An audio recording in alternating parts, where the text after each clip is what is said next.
मंगलक्ष्मी serial का आने वाला ट्रैक काफ़ी इंटरेस्टिंग होने वाला है। जैसे कि मैंने आपको अपनी प्रीवियस वीडियो में बताया ही था कि मंगल और जयराज मिलकर आदित्य का पर्दाफाश करने में लगे हैं, क्योंकि आरव की सच्चाई तो ऑलरेडी सबके सामने आ चुकी है। लेकिन यहाँ पर मंगल परेशान है, क्योंकि मंगल को अपने बच्चों की यानी कि ईशाना, शुभी और अक्षत की जान की परवाह है। इसी की वजह से जयराज यहाँ पर एक बड़ा फैसला लेगा और इस ट्रैप को ये लोग बिछाएंगे और इस ट्रैप में फंस जाएगा आदित्य।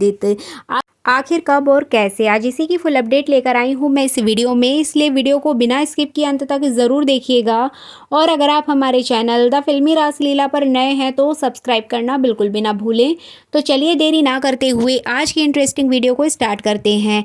जैसे कि आप सभी जानते हैं कि आरव को मंगल पकड़वा देती है, पुलिस के हवाले कर देती है। अब यहाँ पर आदित्य को गुस्सा आता है और आरव को बहुत ज़्यादा मारता पीटता है। इसी बीच वो उसके मुंह में कुछ ऐसी दवाई दे देता है, कुछ पॉइजन वगैरह दे देता है, जिसकी वजह से जेल में जाकर आरव की बहुत ज़्यादा हालत ख़राब हो जाएगी और वो मौत के घाट उतरने की कगार पर आ जाएगा। अब समय रहते वहाँ जो कांस्टेबल मौजूद होते हैं वो आरव को देख लेते हैं और उसे जल्द ही हॉस्पिटलाइज कर दिया जाता है। लेकिन यहाँ पर आप देखेंगे कि आरव की हालत दिन पर दिन बिगड़ती जाएगी, जिसके चलते यहाँ पर जयराज समझ जाता है कि ये सब कुछ आदित्य ने किया है। आदित्य ने खुद को और सौम्या को बचाने के लिए आरव के साथ ये किया है, ताकि आरव की आवाज़ चली जाए और वो कभी भी नकली नोटों के गैंग के बारे में ना बता पाए, कभी भी सौम्या और आदित्य का नाम सामने ना आए। अब यहाँ पर भले ही सौम्या और आदित्य का नाम सामने नहीं आ रहा है, लेकिन कहीं ना कहीं मंगल भी बच गई है, क्योंकि मंगल जासूस है, ये बात आरव को पता थी और यहाँ पर मंगल को भी उसने बचा ही लिया है। तो इस तरह से आप देखेंगे मंगल पुलिस स्टेशन पहुंचकर उसके आगे बहुत ज़्यादा चीखेगी, चिल्लाएगी और उससे कहेगी कि जाओ और मेरी बेटी से माफ़ी मांगो। यहाँ पर ईशाना की हालत बहुत ही ज़्यादा ख़राब होगी। ईशाना ऑलरेडी खुद की गलती पर पछतावा कर रही होगी, अपनी माँ के लिए बहुत उसको बुरा लग रहा होगा, क्योंकि उसने अपनी माँ को बहुत भला बुरा कहा था। इसके अलावा आप देखेंगे कि यहाँ पर वो आरव को लेकर भी काफ़ी इमोशनल हो जाएगी कि उसने जिससे प्यार किया उसने ही उसको धोखा दिया।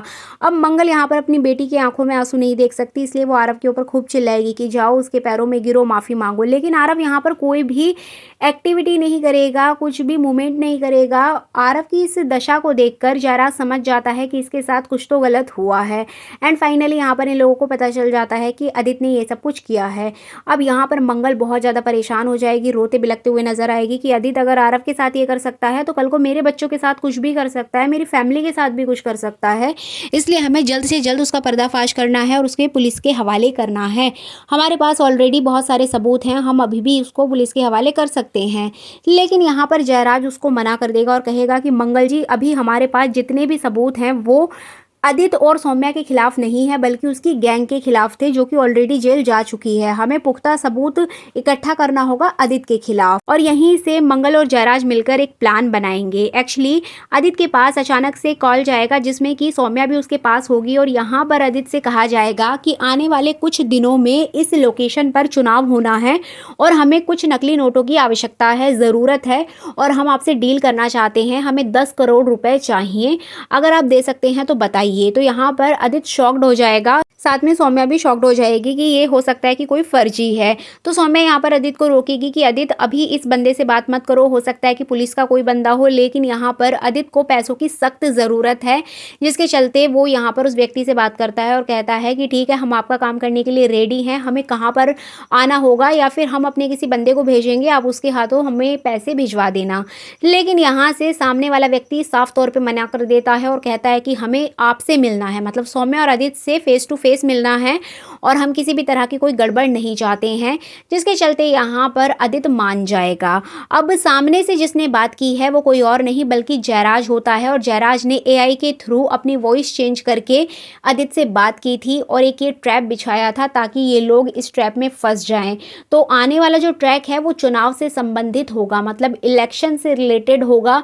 यहाँ पर किसी तरह से इलेक्शन का आयोजन किया जाएगा और उसी इलेक्शन के बीच में आदित्य और सौम्या से कुछ नकली नोटों की डिमांड की जाएगी और यहाँ पर मंगल और जयराज अपना वेश बदल कर आएंगे हमेशा की तरह, और भी इनकी टीम में लोग शामिल होंगे और यहाँ पर वो इन लोगों को पकड़ने के लिए कुछ जाल बिछाएंगे। अब देखना इंटरेस्टिंग होगा कि इस जाल में आदित्य और सौम्या फंस पाते हैं या नहीं, ये काफ़ी इंटरेस्टिंग होने वाला है। इसके अलावा यहाँ पर आरव को हमेशा मोहरा बनाया गया था, लेकिन अब आरव का ट्रैक भी खत्म हो जाएगा। दूसरी तरफ अगर बात करें सौम्या और आदित्य के पर्दाफाश होने की, तो ऑलरेडी उनके सारे प्लान चौपट हो चुके थे और यहाँ पर जो गोल्ड स्मगलिंग को रोका गया था वो किसी और के थ्रू नहीं बल्कि शुभी के थ्रू किया गया था।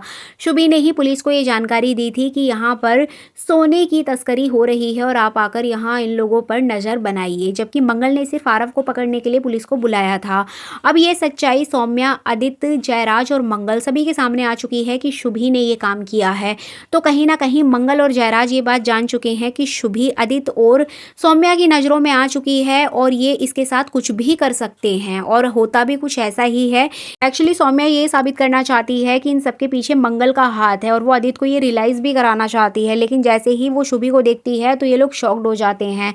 अब यहाँ पर सौम्या बहुत ज़्यादा गुस्से में होगी और आदित्य से कहेगी कि देखो, इस लड़की को मैंने पनाह दी थी, इस लड़की को मैंने काम दिया था, लेकिन आज इसी लड़की ने हमारा पर्दाफाश कर दिया, हमारा मिशन फेल कर दिया। तो यहाँ मंगल बहुत ज़्यादा रोते बिलखते हुए नजर आएगी जयराज के सामने कि मेरी बेटी शुभी अब इन लोगों की नज़रों में आ चुकी है, कल को ये इसके साथ कुछ भी कर सकते हैं, इसलिए हमें जल्द से जल्द इन्हें पुलिस के हवाले करना होगा। और कहीं ना कहीं मंगल की ये बातें आगे चल के सच भी साबित होंगी।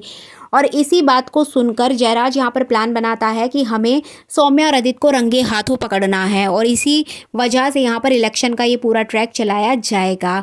साथ ही आपको बता दें कि यहाँ पर सौम्या आरव को लेकर बहुत ज़्यादा परेशान हो जाती है कि आरव कहीं पुलिस स्टेशन जाकर उनकी सच्चाई बता ना दे, लेकिन यहाँ पर आदित्य उसको समझाएगा कि सौम्या टेंशन मत लो, मैंने ऑलरेडी आरव को ऐसी चीज़ दे दी है, कभी भी वो अपनी जुबान नहीं खोल पाएगा, कभी कुछ बोल ही नहीं पाएगा हमारे खिलाफ खासकर।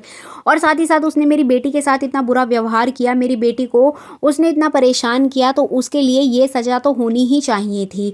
अब यहाँ पर सौम्या भी शॉक्ड हो जाती है कि आदित्य इतना दिमाग कैसे चला लेता है। अब यहाँ आप देखेंगे कि सौम्या और आदित्य जिस ट्रैप में फंसने जा रहे हैं उस ट्रैप के बारे में तो आदित्य ने सपने में भी नहीं सोचा होगा, क्योंकि यहाँ पर जयराज ही उन्हें कॉल करके किसी एक लोकेशन पर बुलाएगा, किसी गाजियाबाद की लोकेशन में बुलाएगा और इस बीच आदित्य 10 करोड़ रुपए के नकली नोटों को बनाने की पूरी कोशिश करेगा और उस जगह पर ले जाने की भी पूरी प्लानिंग कर लेगा। अब यहाँ पर आदित्य इस बात से अनजान होता है कि जो 10 करोड़ वो जिस व्यक्ति को देने के लिए जा रहा है वो कोई और नहीं बल्कि वो खुद एक पुलिस वाला है। अब यहाँ पर इस बात को तो आदित्य नहीं जानता है, लेकिन आदित्य की जितनी भी बातें होंगी उधर एसीपी जयराज सब कुछ रिकॉर्ड कर लेंगे, सारे जितने भी सबूत हैं वो अपने अंडर में कर लेंगे। जैसे कि आप ये बीटीएस देख ही रहे हैं, यहाँ पर मंगल बहुत ज़्यादा खुश नज़र आएगी और मंगल के साथ साथ सौम्या और आदित्य बहुत खुश होंगे कि उन्हें लास्ट टाइम इतनी बड़ी डील मिली है और इसको ये अपने हाथों से नहीं जाने देना चाहते, क्योंकि अब उनके पास पैसों की बहुत ज़्यादा कमी है। अगर उन्हें कम समय में जल्दी पैसा कमाना है तो इस डील को फाइनल करना होगा और इस डील के चलते ही वो आगे कुछ अच्छा कर पाएंगे। तो इस तरह से मंगल और जयराज के ट्रैप में फंसने जा रहे हैं सौम्या और आदित्य।